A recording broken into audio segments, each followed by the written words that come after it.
Igbo bịa kirie. Adaobi na onye dị kedu aha gị? Ebube Chukwu. Ka ihe unu bịa mme? Tata anyị bịa mme pie. Anyị nwere niile ingredients niile anyị ejiri esi ihe.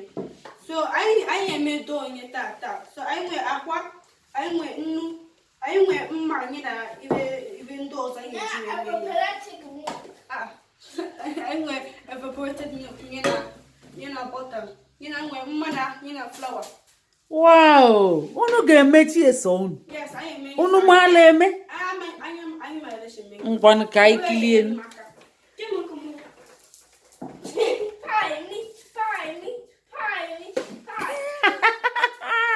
Ebube na-eme ụwa ụdị na oso ga-eme. Wow, na-ekwu osisi oji. Ngwa Adaobi, kedu osisi nke gị? Kedu osisi iji ga-eme nke gị? Nke ka iji ga-eme mekwuo na meat pie. Ee, Ebube na-emepe ụwa na oso ga-emekwe o. Chai! Ọ dịkwa egwu. Kịta anyị ebido tinyere flawa n'ime ebe.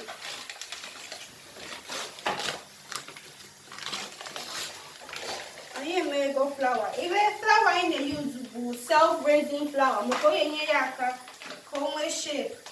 Maka na anyị achọrọ ka meat pie anyị dị pito. Tere ahụ anyị ebido tinyere bọta anyị na nnu ya. So ka anyị tie nnu ya first. Until obere nnu anyị achọrọ nnu. Anyị tie bọta. Anyị ga-emekọ otu bọta obere nke ọ mgbe anyị nọ ọfụma.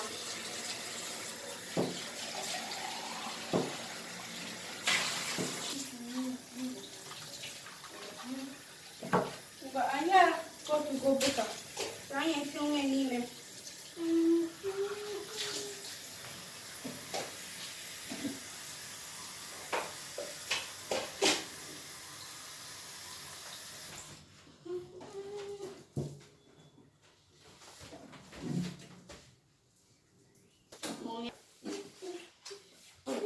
Broken blade tanjiro.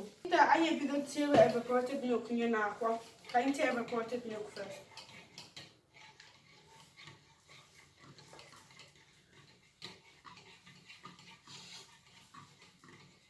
You till aqua. Can you aqua?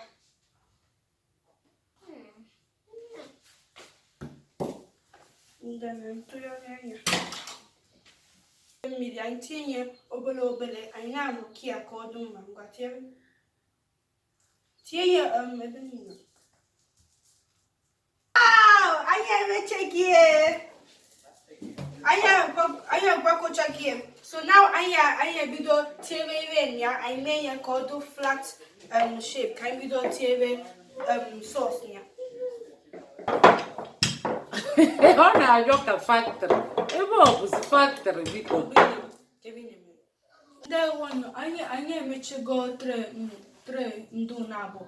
Ọ bụ obere ka anyị mechie, ọ bụ sọsọ ito. Anyị mechie ndụ anyị tinye na tray tinye n'ime oven ọ bido ghere. Ọ bụ obere ka anyị mechie. So anyị emechigo. So kịta anyị ebido tinyere ya niile.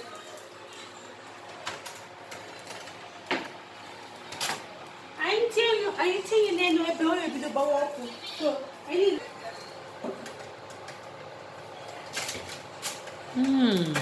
Adaobi imetekwali o. Wow! O metikwa enye. Wow! So na meat pie anyị mere rinne. Bịa nne unu jọnta. Anyị emechichego ndewo. Emesịa